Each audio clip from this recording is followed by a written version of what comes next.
Ok, vous regardez Concept Show 2.0 sur internet, c'est Royal S avec vous et on est ensemble pour la web émission au concept simple, un invité, une interview à thème et aujourd'hui c'est deux invités que je reçois à l'occasion de la sortie de leur film Amour sur place ou à emporter. À ma droite, Amel Chabi. Bonjour. Comment vas-tu? Ça va très bien. À ma gauche, Noum Diawara. Tout à fait. Ça va, Ça se passe? Bah ça va, tranquille. Tranquille, donc bon, Amour sur place ou à emporter au cinéma. Ouais, ça y est. Donc à la base c'était une pièce de théâtre que vous aviez écrit et interprété en 2008. Exactement, tous les deux. Ouais, et le film, on l'a aussi écrit et interprété tous les deux. D'accord, et qui est sur les écrans à partir du 28 mai. Exact, donc vous connaissez le concept de l'émission? Tout à fait. Donc c'est un quiz. Ok. Celui ou celle qui perd. Bonne jus de tomate. Voilà. Un peu de jus de tomate. Et donc bah, nous contre Amel. Alors moi j'aime pas le jus de tomate, Amel, donc je vais Moi gagner. non plus, je déteste ça, Ouais. donc je vais gagner aussi. On verra bien. Mais il y a du coca, sinon après il y a d'autres trucs. D'accord. On va voir ça. On va voir ça. Première question. De quel groupe comique faisait partie l'humoriste Smaïn? Petit attends, calme-toi. Petit 1, les nuls. Petit 2, les inconnus. Petit 3, les femmes. Moi je sais.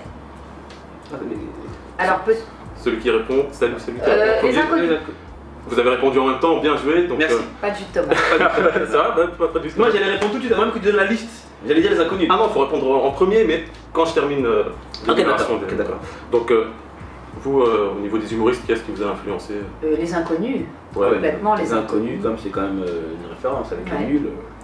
Qui d'autre? Enfin, au niveau du stand-up, par exemple. Du stand-up, plus des films, Louis de Funès, Fernandel, tout ça, c'est des gens À l'ancienne, qui Voilà, c'est ça. Maintenant, si tu parles de stand-up à l'origine américain, là, tu vas dans les Chris Rock, les Dave Chappelle et Richard Pryor. Là, voilà. Smaïn. Smaïn Smaïn nous a fait beaucoup rire quand nous a fait rire, ouais. Beaucoup rire, ah oui. Ouais.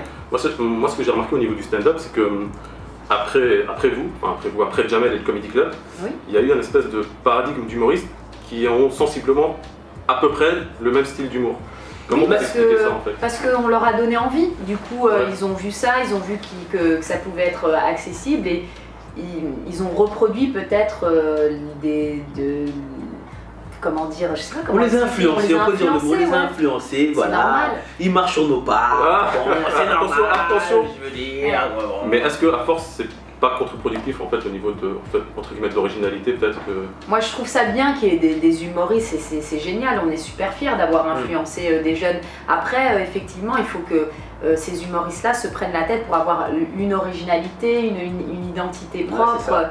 Parce qu'effectivement, si tout le monde remarque les mêmes choses... Oui. Ouais, parce que c'est sensiblement Ouais, les j'ai mêmes remarqué codes que, humoristiques. ouais. Parce que c'est le début. Imiter l'accent des parents. Parce que des- c'est ça. tu vois. Ça peut être un peu redondant, mais bon. Ouais.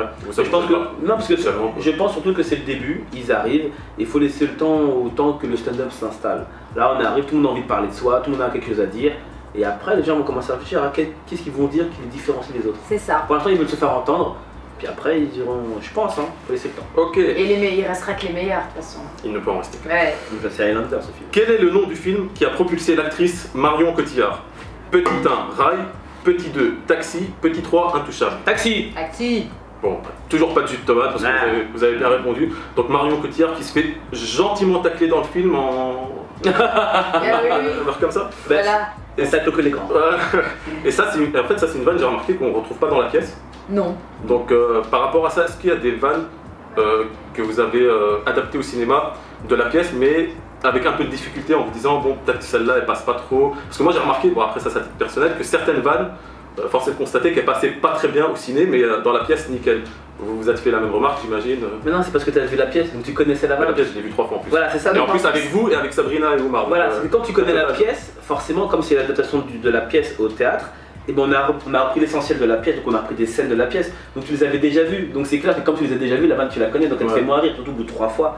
Donc c'est pour ça. Mais on en a rajouté d'autres aussi, des vannes actuelles, parce que comme on a rajouté tous les personnages qu'on ne voyait pas, il fallait aussi rajouter des nouvelles blagues. Ouais. Donc il y a aussi C'est vrai des que anciennes et des nouvelles. c'était difficile de trouver le juste milieu, mais à mon avis, on s'est creusé la tête pour retrouver ce juste milieu pour C'est ceux un qui l'ont pas équilibre, vu et ceux qui l'ont vu. Et sinon, à titre personnel, vous préférez la pièce ou la version ciné? C'est comme si tu me demandais de choisir entre mon père et ma mère. C'est Ouais, entre difficile. une bonne meuf et une bonne meuf. Ouais, ouais, Moi, c'est je veux dire, difficile. je prends les deux en fait. C'est très difficile. Ok, troisième question du quiz. Quel est le nom du film où Jared Leto interprète le rôle d'un toxicomane dealer? Petit 1, Blow. Petit 2, Trainspotting. Petit 3, Requiem for a Dream. T'as vu comment je l'ai prononcé? C'est Requiem for a Dream. Jus de tomate. Bien joué, Noum. Oui, j'allais dire la même chose. Non, Jus de tomate ou pas jus de tomate? Vous m'avez pas demandé? Moi je dis jus de tomate. Mais vous m'avez pas demandé. Non. Bon, c'est pas grave, c'est pas grave. Donc c'est quel film ça? C'est quel film là? Requiem for a Dream. Ouais. Qui d'autre joue dans ce film? Donc il y a. Pour voir si elle connaît, pour voir si elle connaît. Allez, un petit peu de tomate. Voilà, merci bien, allez. À la boire, bien sûr. Ne faites pas ça chez vous, c'est dangereux, tomate. C'est dangereux, boire, conduire, etc. Vous jouez souvent dans des films comiques. Est-ce que des rôles un peu plus dramatiques, on va dire, ça vous intéresse? Je sais pas, Requiem for a Dream, American History X, ça, oui. Le Seigneur de Guerre. Bah grave, oui, quand t'es comédien, t'as envie de tout jouer finalement. Nous on est à l'aise dans l'humour, mais le défi, effectivement, ce serait de jouer d'autres rôles. Et on vous en propose des rôles. On nous en propose, oui, et on en crée surtout. Ouais. Ah ouais. On écrit. Moi cet été, je joue un rôle plus dramatique, mais que j'ai réécrit. Donc, une exclue pour cette chose. Ça s'appelle Michetonneuse. C'est vrai? Exactement, et c'est tourné cet été. Donc bientôt. C'est tourné. Et c'est une comédie dramatique avec des rires et des pleurs. C'est une comédie dramatique sur la michetonnerie. Exactement. Ça te fait rire, ça te fait rire un petit peu, mais c'est pas si rigolo que ça aussi. Et est-ce que le fait que la plupart des réalisateurs, lorsqu'ils font appel à des acteurs, entre guillemets, issus de l'immigration, ils leur font jouer des rôles qui ont un lien direct avec leur origine ethnique? Est-ce que des fois ça vous gêne ou vous avez peut-être...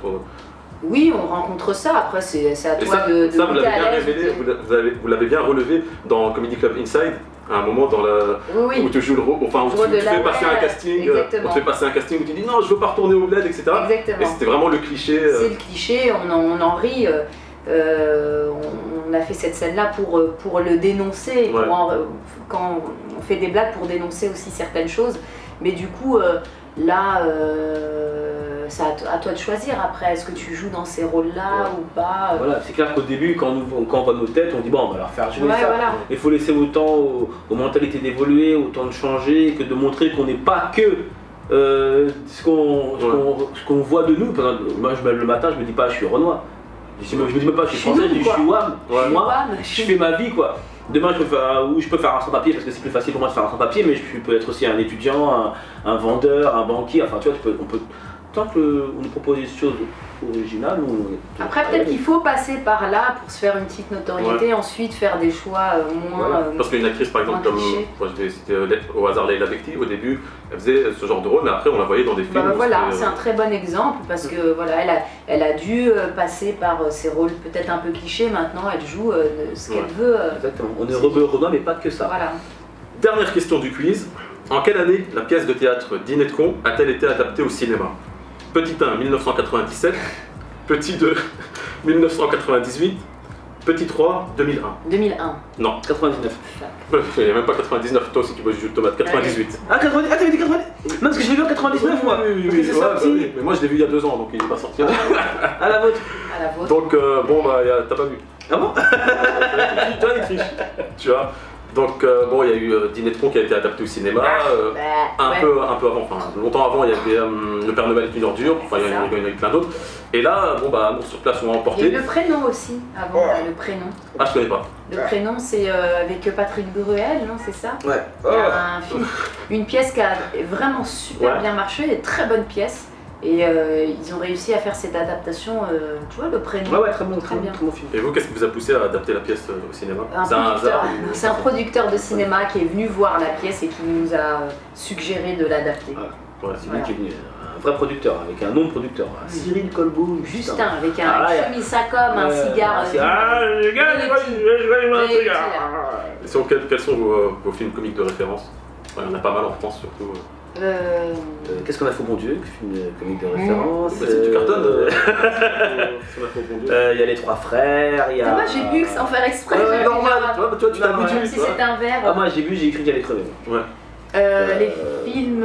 Astérix Obélix, t'as. Les Loups de Finesse. Ah, moi les gendarmes. Les classiques quoi. Affreux, salé, méchant. C'est italien ça, je crois. C'est italien, ça me fait rire. Ouais, c'est marrant. Ouais, ça me fait rire. Bon, bah.